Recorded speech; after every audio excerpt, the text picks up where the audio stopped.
नमस्कार साथी और प्यारे बच्चों, स्वागत है आपका मेरे चैनल में। हम आज कक्षा 8 की प्रश्नावली 11.1 के प्रश्न नंबर 5 से कर रहे हैं शुरू। प्रश्न नंबर 4 तक हमने कर लिया है कंप्लीट। वीडियो का लिंक डिस्क्रिप्शन में दिया गया है या आप मेरे प्लेलिस्ट में जाकर के देख सकते हैं। तो चलिए आज हम स्टार्ट करते हैं। प्रश्न नंबर 5 क्या दिया गया उसमें पढ़ते हैं।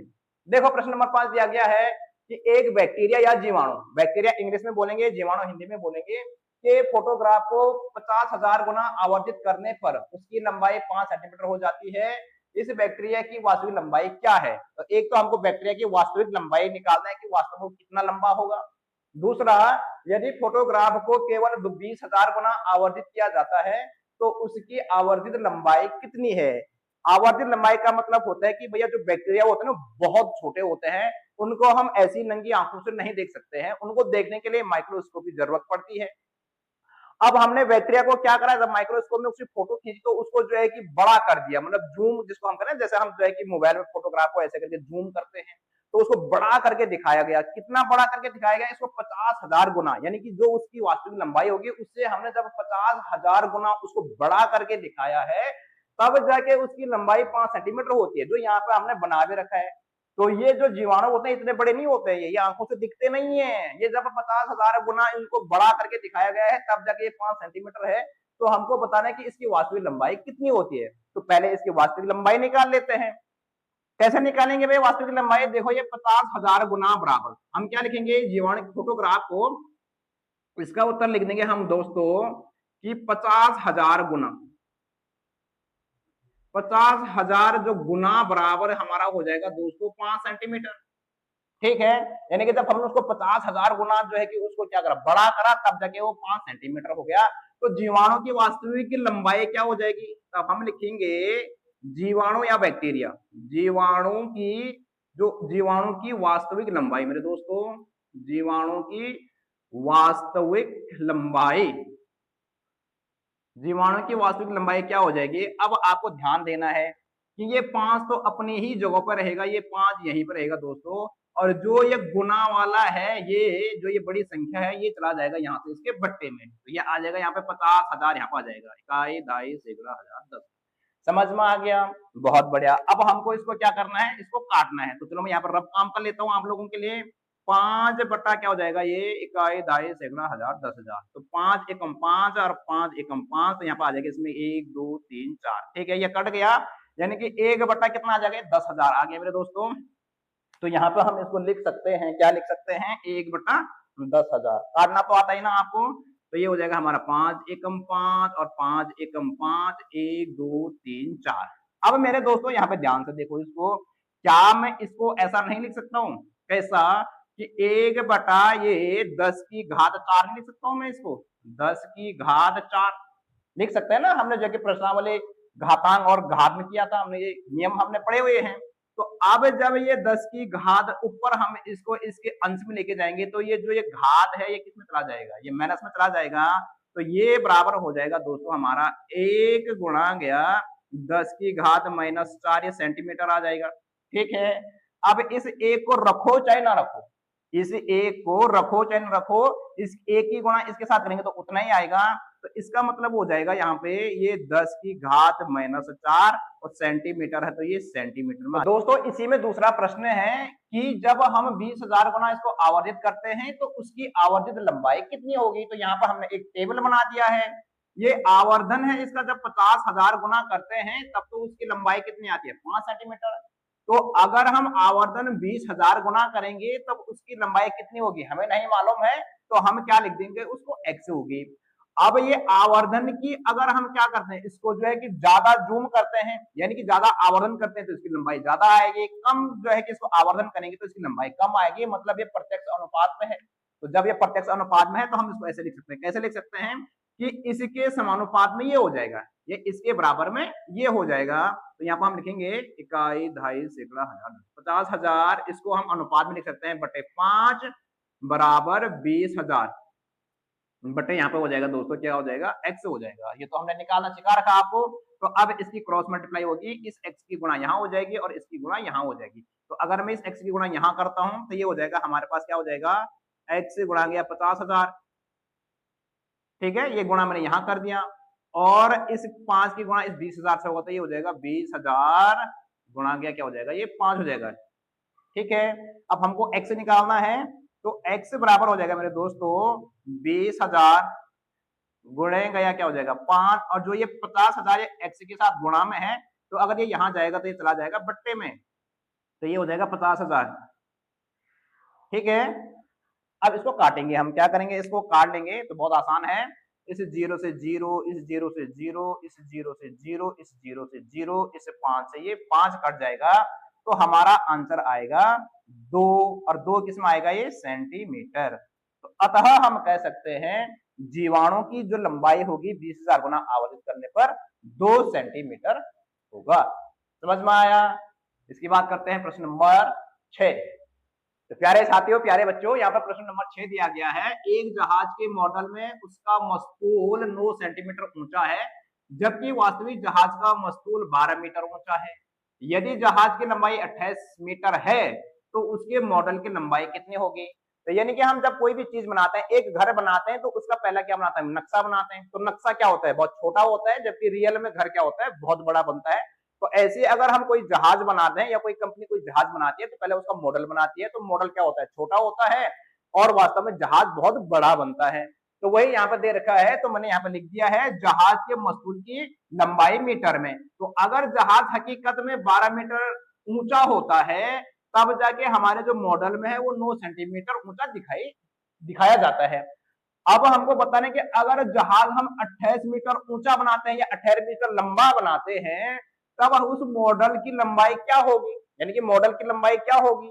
तो ये जो है कि क्या होगा हमारे पास दोस्तों, अगर जहाज का मस्तूल जो है कि 12 मीटर है, लंबा है, तो यानी कि उस मॉडल के जो मस्तूल है वो 9 सेंटीमीटर है। अगर जहाज की लंबाई बढ़ती है तो इस मॉडल के मस्तूल की लंबाई भी बढ़ेगी, अतः यह एक सीधा या प्रत्यक्ष अनुपात में है।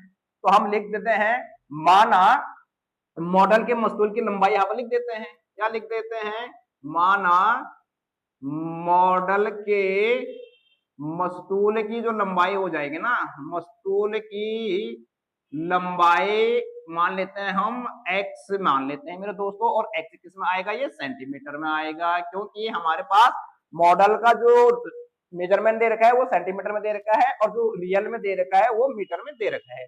तो अब हम इसको कैसे लिख सकते हैं दोस्तों, इसको बस बराबर कर देंगे, हम क्या कर देंगे इसको 12/9 बराबर 28 बटा क्या हो जाएगा, ये x हो जाएगा, क्योंकि ये प्रत्यक्ष अनुपात में है।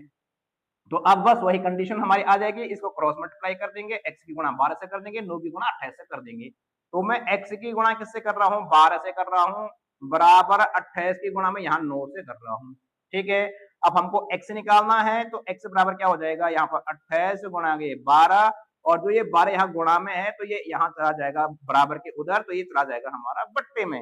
अब इसको हमको काटना है तो यहाँ पर मैं इसको काट लेता हूँ, ये 28 गुणा गया 9 बट्टा यहाँ पे क्या हो जाएगा 12, तो ये 4 से भी कट रहा है और 3 से भी कट रहा है, तो चलो मैं 4 से काट लेता हूँ इसको, 4 3 की 12 और 4 7 क्या हो जाए दोस्तों, यहाँ पर 28 हो गया। अब ये 3 से कट रहा है, 3 एकम 3 और 3 तिया 9, तो यहाँ पे आ गया 9 तिया कितना हो जाएगा, 7 तिया सॉरी कितना हो जाएगा, ये 21 हो जाएगा। तो यानी कि अगर हमने इसको काट पीट करके x बराबर कितना आ गया, ये 21 आ गया, और मॉडल किस में है, सेंटीमीटर में है, तो यानी कि ये 21 सेंटीमीटर हो जाएगा मेरे दोस्तों। अतः हम कह सकते हैं कि उसके मॉडल की लंबाई क्या लिख सकते हैं हम यहाँ पे, अतः अतः उसके मॉडल की लंबाई 21 सेंटीमीटर होगी। समझ में आ गया?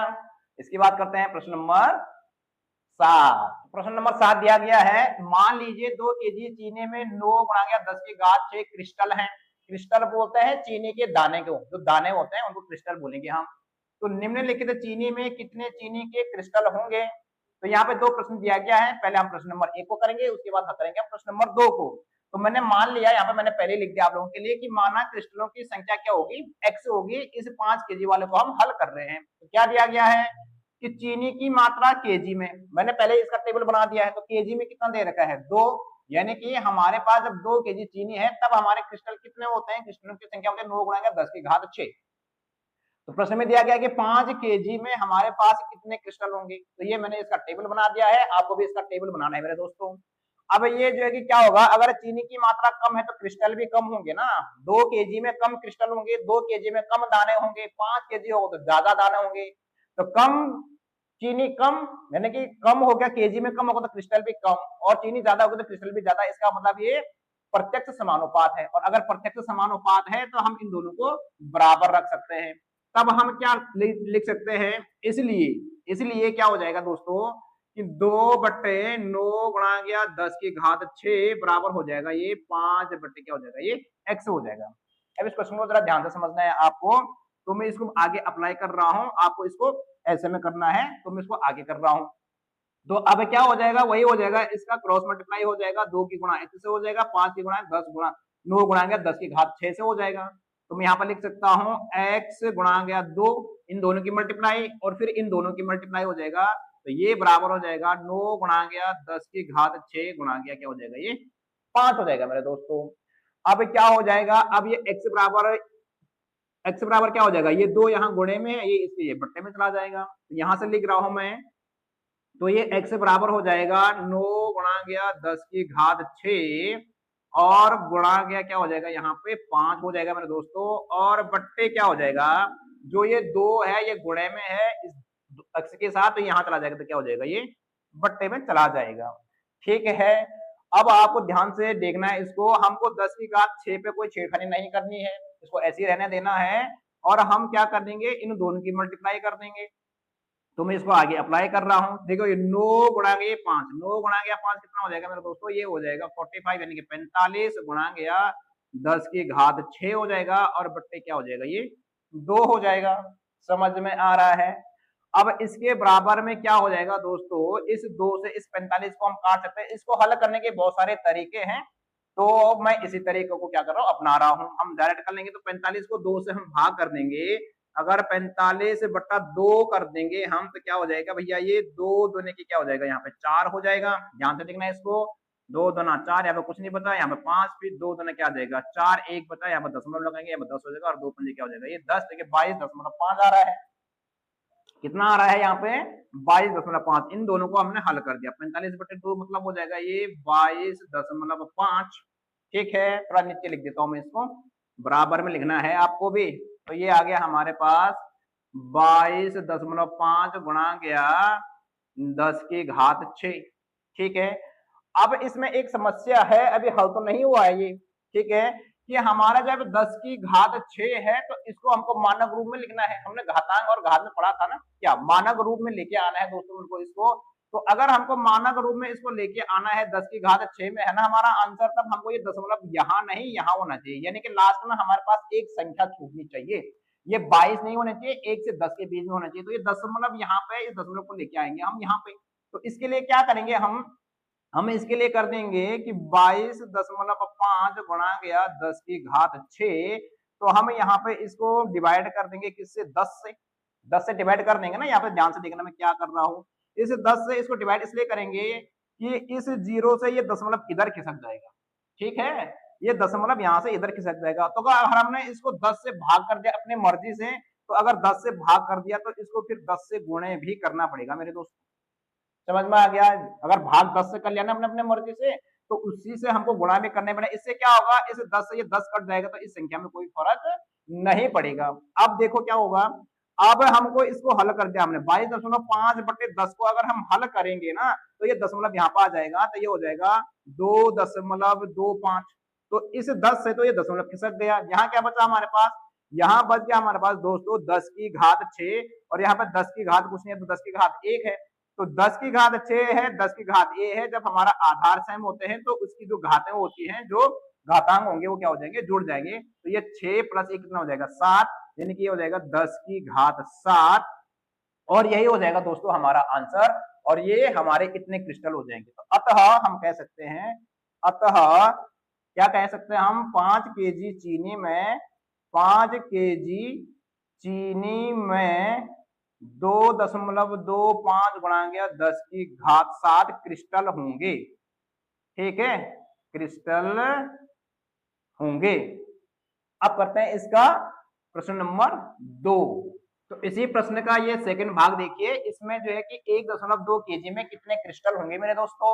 तो यहाँ पे मैंने लिख दिया मानक क्रिस्टलों की संख्या कितनी है, x है। तो चीनी की मात्रा केजी में, तो हमने जो है कि ये स्टार्टिंग में दे रखा 2 केजी, 2 केजी में इतने क्रिस्टल हैं, तो 1.2 केजी में मान के चलो मानक क्रिस्टलों की संख्या क्या है, x है। तो यानी कि ये भी क्या होगा, एक प्रत्यक्ष समानुपात में होगा। तो इसको हम लिख सकते हैं, इसलिए हम क्या लिख सकते हैं, 2/9 गुणा गया 10 की घात 6 बराबर 1.2 बटा क्या हो जाएगा, ये x हो जाएगा मेरे दोस्तों। ठीक है, अब इस x की गुणा 2 से, 9 गुणा गया 10 की घात 6 की गुणा 1.2 से, तो ये तो हो जाएगा 2 गुणा गए x बराबर हो जाएगा, क्या हो जाएगा, ये 1.2 गुणा गया 9 गुणे 10 की घात क्या हो जाएगा, ये 6। ठीक है, अब हमको ये x निकालना है, तो ये x बराबर हो जाएगा दोस्तों क्या, 1.2 गुणे 9 गुणे 10 की घात 6 बट्टे, जो ये यहाँ ये 2 है, ये 2 इसके बट्टे में चला जाएगा। ठीक है, बहुत बढ़िया। अब आगे समझो, यहाँ पे थोड़ा सा, यहाँ पे एक समस्या होने वाली है अब आप लोगों के लिए। हमको या तो इस 2 से 1.2 को काट देंगे, या हम जो है कि इस दशमलव को आगे लेके जाएंगे। अगर दशमलव आगे लेके जाएंगे हम ना, तो हम यहाँ पे क्या कर देंगे, यहाँ पे ध्यान से देखो कि 1.2 को मैं 10 से गुणा कर दूंगा मेरे दोस्तों, तब जाके दशमलव कहाँ हो जाएगा, आगे खिसक जाएगा। ठीक है, मैंने 10 से गुणा कर दिया। अब गुणा के क्या हो जाएगा, ये 9 गुणा के 10 की घात 6 बट्टे, यहाँ पर ये 2 है, अगर हमने यहाँ पर इसको 10 से गुणा करा तो इसको 10 से हमको डिवाइड भी करना पड़ेगा। अब इससे क्या फायदा होगा, इससे ये फायदा होगा कि अगर हम इसको हल कर देंगे ना, ये 1.2 गुणा के 10 को, तो ये हल हो जाएगा, तो हमारा ये 10 हो जाएगा क्या, इस 10 से, इस 0 से दशमलव आगे खिसक जाएगा, तो ये तो सेपरेट हो जाएगा। हमारे पास 12 गुणेंगे यहाँ पे 9 हो जाएगा, गुणा यहाँ पे क्या हो जाएगा, 10 की घात 6 हो जाएगा। समझ में आया, और बट्टे यहाँ पे क्या हो जाएगा, यहाँ पे हो जाएगा ये 2 गुणेंगे 10। समझ में आया ना, मैंने क्या करा, मैंने 10 से गुणा करी तो 10 से इसको डिवाइड भी कर दिया, कोई फर्क नहीं पड़ेगा, 10 से 10 कट जाएगा तो संख्या वही रहेगी हमारे पास। अब इससे हमारा क्या बेनिफिट हुआ, इससे हमारा बेनिफिट ये हुआ कि ये 2 से ये 6 बार ये सेपरेट कट गया, आसान हो गया हमारे पास। तो अब हमारे पास क्या बच गया, यहाँ पे हमारे पास बच गया दोस्तों 6 गुणे यहाँ पे 9 गुणेंगे 10 की घात 6 बटे यहाँ पे क्या बच गया हमारे पास 10। अब इन दोनों को गुणा कर दो, तो 9 छके कितना होता है, 9 छके होता है हमारे पास 54, तो 9 छके 54 गुणा गया 10 की घात क्या हो गया 6, और बटे यहाँ पे क्या हो जाएगा हमारे पास 10। अब इस 10 से इसको अगर हम हल कर देंगे, इस 54 को 10 से डिवाइड करेंगे, तो दशमलव कहाँ पर आ जाएगा, यहाँ पर आ जाएगा हमारे पास 5.4 गुणा गया 10 की घात क्या हो जाएगा, ये 6 हो जाएगा। इस 10 से दशमलव कहीं नहीं है, तो इसके स्टार्टिंग में है, यहाँ से दशमलव खिसक गया हमारे पास यहाँ पे, तो 5.4 गुणा 10 की घात 6। अतः हम कह सकते हैं, अतः 1.2 केजी चीनी में क्रिस्टलों की संख्या कितनी हो जाएगी मेरे दोस्तों, क्रिस्टलों की संख्या हो जाएगी हमारे पास कितना, इतना 5.4 गुणा गया 10 की घात 6 होगी या है। ठीक है, तो प्यारे साथियों, अगर वीडियो पसंद आ रही है तो वीडियो को लाइक और चैनल को जरूर सब्सक्राइब कर दें। इसके बाद हम अगले वीडियो में करेंगे इसके बचे हुए जितने भी क्वेश्चंस हैं, इस वीडियो में करते हैं हम इतना ही, मिलते हैं नेक्स्ट वीडियो में, बाय बाय।